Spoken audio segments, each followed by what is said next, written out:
கர்த்தருடைய பரிசுத்த நாமத்துக்கு ஸ்தோத்திரம். ஆண்டவர் இந்த இடத்துல என்னையும் ஒரு சாட்சியாக நிறுத்தின தேவனுக்கு கோடான கோடி நன்றி செலுத்துகிறேன். எனக்கு கல்யாணமாகி 5 வருஷம் 5.5 வருஷத்துக்கு மேலே ஆகுது. 5 வருஷம் 8 மாதம் ஆகுது. நிறைய ட்ரீட்மெண்ட் எடுத்திருக்கேன். இப்போ ஒரு 3 வருஷமாக அன்னாள் ப்ரேயரில் அந்த 40 டேஸ் ப்ரேயர் ஜாயின் பண்ணுவேன். அந்த இடையிலையும் ப்ரேயர்லாம் ஜாயின் பண்ணுவேன். அப்போ எனக்கு ஒவ்வொரு நாளும் ஒவ்வொரு வாட்டியும் 40 டேஸ் ப்ரேயர் நடக்கும்போது இந்த வருஷம் நம்ம ப்ரெக்னென்ட் ஆக மாட்டோமா அப்படின்னு ஒவ்வொரு வருஷமும் எதிர்பார்ப்பேன். அது மட்டும் இல்லாமல் எல்லா வருஷமும் கல்யாணம் ஆன நாள்லேருந்து இந்த கிறிஸ்மஸுக்கு நம்ம கையில் குழந்தை இருக்காதா, இந்த கிறிஸ்மஸுக்கு ப்ரெக்னென்ட் ஆக மாட்டோமா அப்படின்னு சொல்லிட்டு ரொம்ப ஆசையோடு காத்துட்ருப்பேன். 2020 வரைக்கும் ஃபுல்லாக ஒரு கல்யாணம் ஆகி ஒரு 6வது மாதத்துலேருந்து ட்ரீட்மெண்ட் ஸ்டார்ட் பண்ணுது. 2020 வந்து 2 ஐவி பண்ணி எனக்கு ஃபெயிலியர் ஆச்சு. அதுக்கு முன்னே ஃபாலிகுலர் ஸ்டடியெல்லாம் நிறைய பண்ணியிருக்கேன். எங்கள் பிசிஓடி, ஹார்மோன் இம்பேலன்ஸ் அதெல்லாம் உண்டு. ஹஸ்பண்டுக்கு வந்து மோட்டிலிட்டி ப்ராப்ளம், கவுண்ட் ப்ராப்ளம் அதெல்லாம் இருந்துச்சு. அதுக்கப்புறமா இது 2021லேருந்து 2023 வரைக்கும் ஃபுல்லாகவே சித்தா மெடிசன் எடுத்தேன். ஒரு மாதம் கூட நான் கேப் விடாமல் சித்தா மெடிசன் எடுத்தேன். ஆனால் அதில் எனக்கு எந்த பிரயோஜனமும் இல்லை. இன்னும் எங்களுடைய சரீரம் மோசமாக தான் போயிட்டு இருந்துச்சு. அடுத்து போன மாதம் நான் சரி எப்படி நீ ட்ரீட்மெண்ட்டுக்கு போவோம் அப்படின்னு சொல்லிட்டு நான் ப்ரேயர் பண்ணிவிட்டு ட்ரீட்மெண்ட்டு போகிறதுக்கு நான் கேட்குறேன், ஏசப்பா நான் எந்த ஹாஸ்பிட்டல் போகிறதுக்கு அப்படின்னா, அப்போ ஒருத்தவங்க ஏற்கனவே ஒரு டாக்டர் சொல்லியிருந்தாங்க, நீங்கள் கிம்ஸுக்கு போய் பாருங்கள், இங்கெல்லாம் நிறைய காசுக்காக தான் இது பண்ணுவாங்க, நீங்கள் அங்கே போங்கன்னு சொல்லியிருந்தாங்க. ஆனாலும் எனக்கு அவ்வளோ தூரம் நாகர்கோவிலேருந்து அங்கே போகிறது ஒரு 2 மணி நேரத்துக்கு மேலே ட்ராவல் வருது. அப்போது எனக்கு அங்கே போகணுமான்னு ஏசப்பாட்ட கேட்கும்போது ஏசப்பா சொன்னாங்க, கர்த்தர் மேல் பாரத்தை வைத்து விடு அப்படிங்கிற அந்த வசனம் தான் எனக்கு வந்துச்சு. சரி ஆண்டவருக்கு மேலே பாரத்தை போட்டுட்டு போவோம் அப்படின்ட்டு போயிட்டேன். அங்கே போனப்போ டாக்டர் ஃபஸ்ட்டு நாள் எக் க்ரோத்துக்குள்ள டேப்லெட் எல்லாம் தந்துட்டு அப்போ ஆல்ரெடி உள்ள கேஸ் ஸ்டடியெல்லாம் பண்ணிவிட்டு சொன்னாங்க, நீங்கள் ஆல்ரெடி 2 வாட்டி ஐஐ பண்ணியிருக்கீங்க, அதனால இந்த மாதம் நம்ம ஐஐ பண்ணுவோம் அப்படின்னு சொல்லிட்டு எனக்கு டேப்லெட் தந்து அனுப்பிட்டாங்க. நான் ஏசப்பாட்ட வந்து ஃபுல்லாக கேட்டுகிட்டே இருந்தேன், ஏசப்பா எனக்கு நார்மலாக ட்ரை பண்ணணும்னு தானே நான் அங்கே போனேன். எனக்கு அவங்க போன உடனே ரெண்டு வாட்டி ஐஐ பண்ணுவோம், அப்புறம் ஐவிஎஃப் பண்ணுவோம் அப்படின்னு சொன்னாங்க. எனக்கு அந்த வார்த்தை கேட்டு ரொம்ப வருத்தமாக இருந்தது. ஏசப்பா நான் எதுக்காக நான் அங்கேருந்து இங்கே வந்தேன் அப்படி ரொம்ப ஆண்டவர்கிட்ட பாரத்தோடு ஒப்படைச்சேன். ஏசப்பா வந்து ஆனால் அதை எப்படி டர்ன் பண்ணி கொண்டு வந்தாங்கன்னா, நான் அப்புறம் எனக்கு டேப்லெட் தந்தாங்க. நான் அப்புறம் ஹாஸ்பிட்டல் 2வது போகும்போது எனக்கு ஸ்கேன் பண்ணுறாங்க. ஸ்கேன் பண்ணும்போது எனக்கு எண்டோமெட்ரியல் திக்னஸ் வந்து 11th டே 3.5 இருக்குது. 11th டே மோஸ்ட்லி 7 மேலேயாவது இருக்கணும். எனக்கு வெறும் 3.5 இருக்குது. ஹஸ்பண்டுக்கு சிமெண்ட் டெஸ்ட் எடுக்கும்போது அவங்களுக்கு வந்து என்ன ரேபிட் ப்ரோக்ரெசிவ் மோட்டிலிட்டி, ஸ்பீடாக போகிற அந்த ஸ்பெர்மோட மோட்டிலிட்டி வந்து சுத்தமாக இல்லை, 0. இதுக்கு முன்னாடி உள்ள ரிப்போர்ட்டில், இந்த 5 வருஷம் உள்ள ரிப்போர்ட்ல எல்லாம் 10%, 5% அப்படி இருந்துச்சு. ஆனால் இந்த ரிப்போர்ட்டில் 0ன்னு வந்துச்சு. எனக்கு அவ்வளோ ஆச்சரியம். எனக்கு அதை பார்த்துட்டு டாக்டர் வந்து இந்த வாட்டி நார்மலாக இந்த சும்மா நீங்கள் நார்மலாக ட்ரை பண்ணிக்கோங்க, அடுத்த மாதம் பீரியட்ஸ் வந்ததும் வாங்க, அடுத்த 2 வாட்டி ஐவி பண்ணலாம், அதுக்கப்புறம் ஐவிஎஃப் பண்ணலாம் அப்படின்னு சொல்லிட்டு டேப்லெட்டு தந்து விட்டாங்க.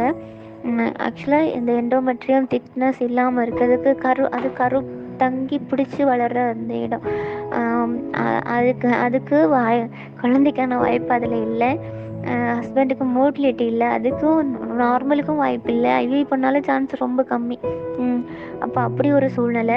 அதில் இதுக்கு மேலே ஹஸ்பண்டுக்கு வந்து ஹைட்ரோசீல் ப்ராப்ளம் உண்டு, வெரிகோசீல் ப்ராப்ளம் உண்டு, காலில் வெரிகோஸ் ப்ராப்ளம் அப்படியே இருக்குது.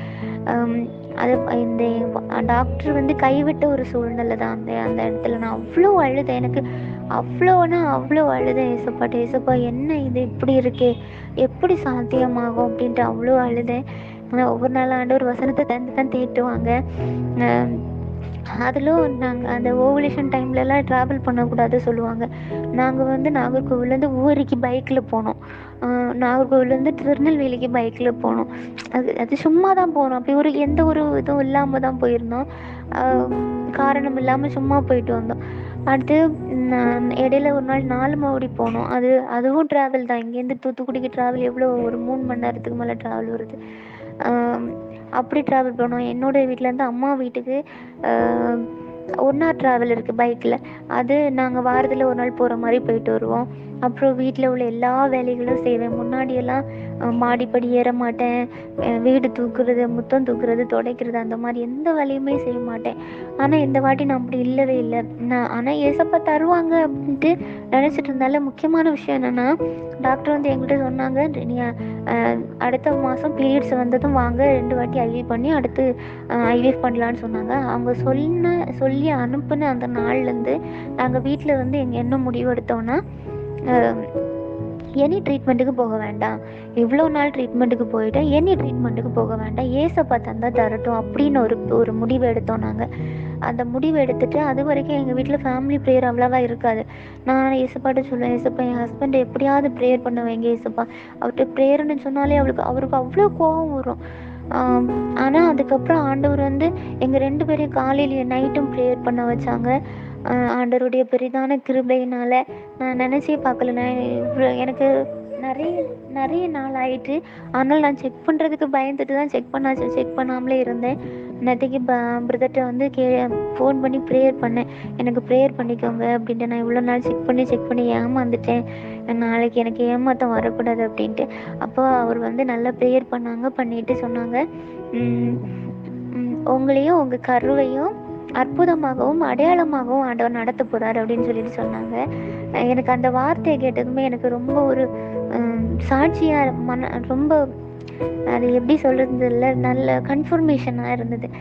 இதுக்கு முன்னாடியும் அன்னாள் ப்ரேயரில் நான் உமன்ஸ் ப்ரேயரில் ப்ரேயர் பண்ணும்போது ஒரு நாள் வந்து ஒரு சிஸ்டர் எனக்காக ப்ரேயர் பண்ணாங்க, இந்த வருஷம் நீங்கள் கையில் குழந்தைய எடுப்பீங்க, அடுத்த வருஷம் நீங்கள் குழந்தைய பிரதிஷ்டை பண்ண கொண்டு போவீங்க அப்படின்னு எனக்காக ப்ரேயர் பண்ணாங்க. அப்பவும் எனக்கு ஒரு கன்ஃபர்மேஷன் வந்தது. ஆனால் நான் பயந்து தான் இருந்தேன். ஏன்னா நிறைய வாட்டி இந்த 5.5 வருஷத்தில் செக் பண்ணி ஒரு வாட்டி கூட எனக்கு இந்த டபுள் லைன் வந்ததே கிடையாது. அப்படி எல்லா வாட்டியும் நெகட்டிவ் தான் வந்திருக்கு. ஆனால் இன்னைக்கு செக் பண்ணும்போது ஏசப்பா அந்த டபுள் லைனை காண வச்சாங்க. ஹாஸ்பிட்டலுக்கும் போனோம்.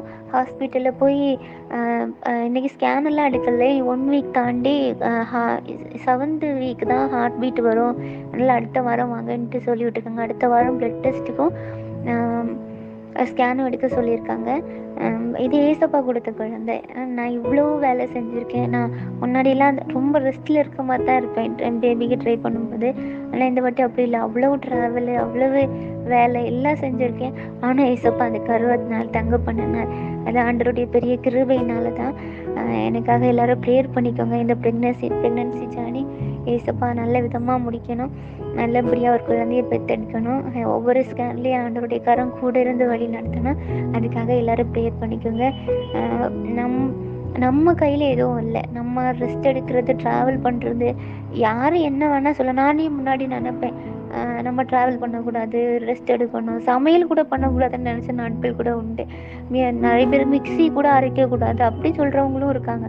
ஆனால் அதெல்லாம் ஒன்றும் இல்லை, நம்ம கையில் ஒன்றும் இல்லை. ஏசப்பா நமக்கு குழந்தை தரணும்னு நினச்சா அது எப்படி வேணாலும் தருவாங்க. அது அவருடைய கருத்தில் தான் இருக்குது. அந்த குழந்தை அவர் தர குழந்தை ஸ்ட்ராங்காக தான் இருக்கும். எல்லோரும் விசுவாசத்தோடு ஜெபிப்போம். நம்ம ரிப்போர்ட் எல்லாம் ஒன்றுமே இல்லை. எனக்கு ரிப்போர்ட் எல்லாம் ஒன்றுமே இல்லை. டாக்டர் கைவிட்ட நிலைமை எனக்கு ரிப்போர்ட்டு. ஆனால் ஏசப்பா கைவிடலை. அந்த மாதம் தானே என்ன சாட்சியாக நிறுத்தியிருக்காரு. ஏசப்பாவுக்கு கோடான கோடி நன்றி. ஜெபிச்ச எல்லாருக்கும் கோடான கோடி நன்றி.